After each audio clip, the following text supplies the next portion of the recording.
Bonjour, aujourd'hui on se retrouve pour un nouveau test. Cette fois-ci on va tester une basse à moins de 400 €. Par contre, juste une chose, Thomann, vous étiez en rupture de papier bulle. Ici se trouve une basse à 369 € et on va l'ouvrir maintenant. Alors comme d'habitude, des pouces et des commentaires pendant que j'ouvre cette boîte. Ça... Oh là, ça fait du bruit.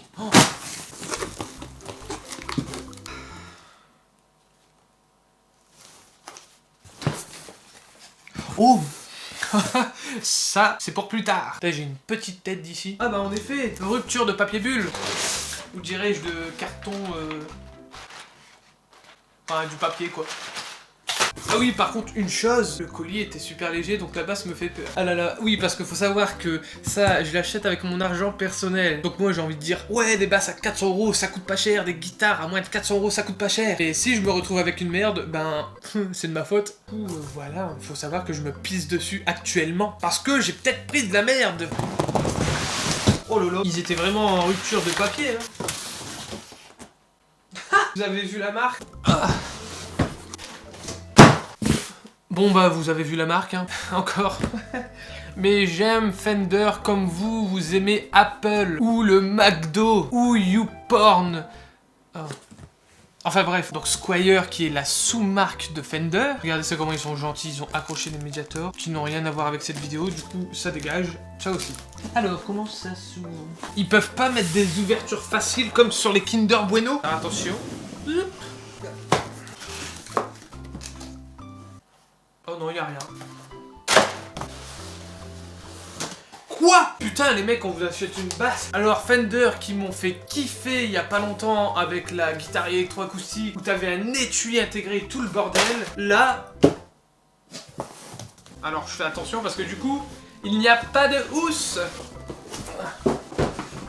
Oh, j'ai failli faire tomber la lampe. Bon, voici la housse de transport pour la basse. Non, là, c'est une blague. J'aurais pu mettre une housse à 10, 20 € quoi. Et moi, je vais la transporter comment? Déjà, là, ça me plaît. Heureusement qu'il y a des protections pour les micros et pour la plaque, hein, parce qu'il y a pas mal de griffes. Hein. Les mecs, quoi, une housse. Une simple housse. Oui, je vous l'ai pas dit, nous sommes quel jour? Attention, enfin vous le savez pas d'avance, je suis complètement con. Mais si tout se passe bien, nous sommes le 8 septembre, au jour où la vidéo sort, bien sûr. Pas au jour où tu vas la regarder, si tu la regardes dans 3 mois, c'est raté. Du coup, ça fait exactement 2 ans que la chaîne existe. À l'heure actuelle, on doit être 380. Promis, le jour où on est au moins 1000. Oh là, pour les anniversaires de la chaîne, je te fais sortir le champagne. Mais encore, faut arriver à 1000 abonnés. Et du coup, voilà, donc ça fait 2 ans que je fais des vidéos. Du coup, voilà, donc je remercie tous ceux qui me suivent pour l'instant. Alors, je pourrais vous dire quels sont mes futurs projets. Mais bon, on va attendre qu'on soit un peu plus. Allez, on se dit, en janvier 2020, si on est plus de 500, eh bien, je vous annonce 1 ou 2 projets qui vont arriver dans l'année 2020. Et vous allez pas être déçus. Oh ouais, parce que c'est des projets que je veux faire depuis très longtemps. Et c'est aussi des choses qui pourront vous servir. Donc n'hésitez pas à vous abonner si vous n'êtes pas encore abonné, à inviter des musiciens, même d'autres gens qui font pas de la musique en général, mais qui aiment la musique. Et voilà, invitez vos amis, invitez les gens que vous croisez, votre boulanger, la caissière de Auchan, de Saint-Jean-Pichenette City. Enfin bref, invitez tout le monde, car ici, il va y avoir de belles choses. Mais bon, faut patienter un peu. Enfin bref, du coup, la basse est déballée, donc elle est propre. Franchement, pour son prix, c'est une basse à 400 €. Du coup, on va maintenant la tester. Bon alors, on va jouer un petit truc. Alors, je sais pas quoi jouer. Parce que oui, je suis pas grand bassiste. Ah, moi, c'est pour mes compos. Et en dehors, j'en joue pas vraiment. Même si je vais m'y mettre. Alors attendez, j'ai peut-être un truc en tête.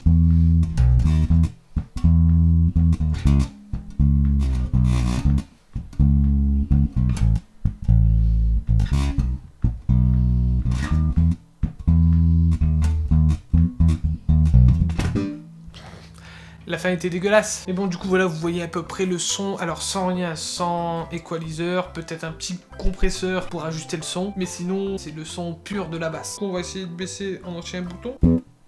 Ah, ça change.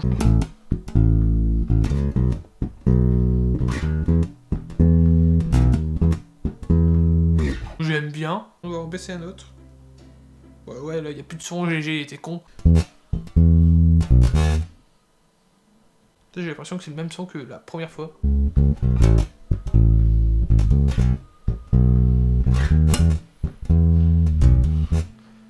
Mais ils sont obligés de passer pendant que je joue, eux. Ah oui, là, t'as les basses, hein.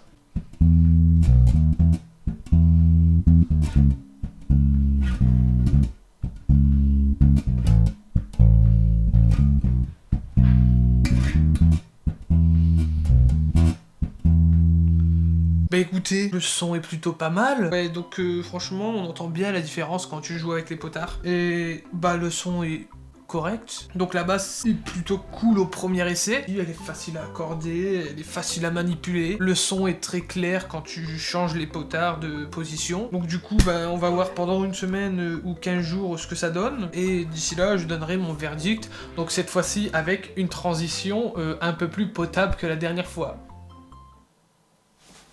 Salut. Ça fait maintenant quelques jours que je suis en train de tester la basse. Et attention, quand je dis que ça fait quelques jours, c'est vraiment quelques jours, hein. J'ai reçu la basse le mercredi dans l'après-midi. Et là, on est vendredi et il est 20h11. Mais voilà, il se trouve qu'aujourd'hui, j'ai pu faire une répétition. Donc j'ai pu la tester. Et du coup, j'ai touché au potard je ne sais combien de fois. Enfin bref, je lui ai fait tout voir. Donc cette basse est une Fender Squier SB60 machin truc. Mais bon, nous, tout ce qu'on veut retenir, c'est que c'est une Squier Jazz Bass. Les Jazz Bass, on ne les présente plus, c'est vraiment...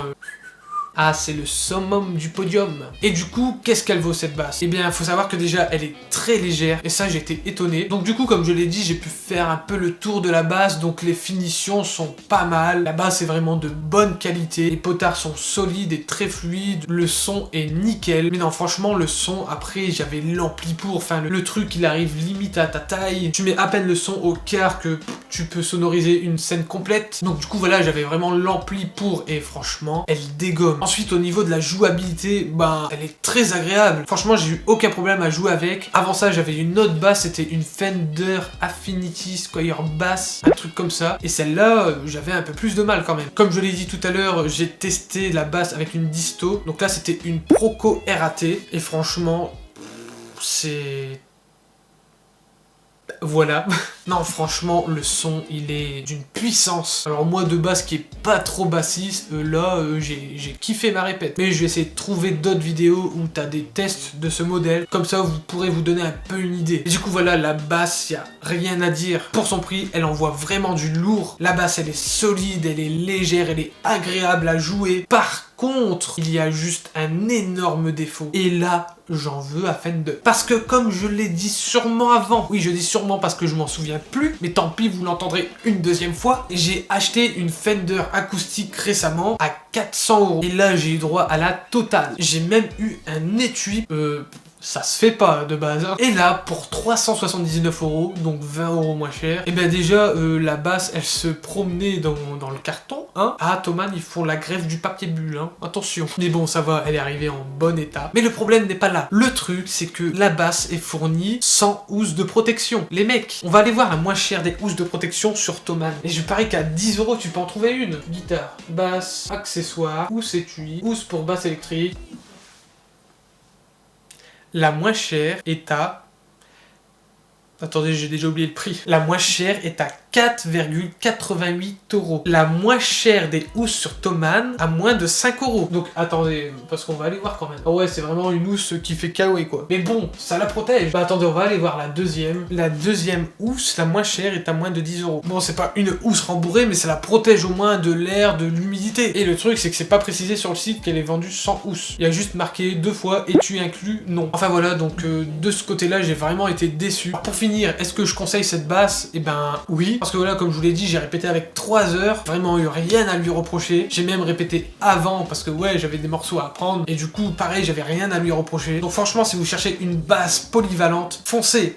Mais n'oubliez pas la housse de protection. Alors si jamais vous voulez pas cette basse, mais vous voulez une basse pas très chère, il faut savoir qu'il existe une marque de très bonne qualité aussi. La marque, c'est Marcus Miller. Du coup voilà, c'était un petit test sur une basse à moins de 500 €. Alors si tu as aimé le test de cette basse, n'hésite pas à mettre un pouce bleu. Si tu n'es pas abonné, eh bien fais-le. Et si jamais tu connais des gens qui veulent faire de la basse et qui cherchent une basse à moins de 400 €, eh bien montre-leur cette vidéo. Ils vont pas être déçus. Fais confiance en GG. Du coup je te dis à bientôt et je te fais des bisous.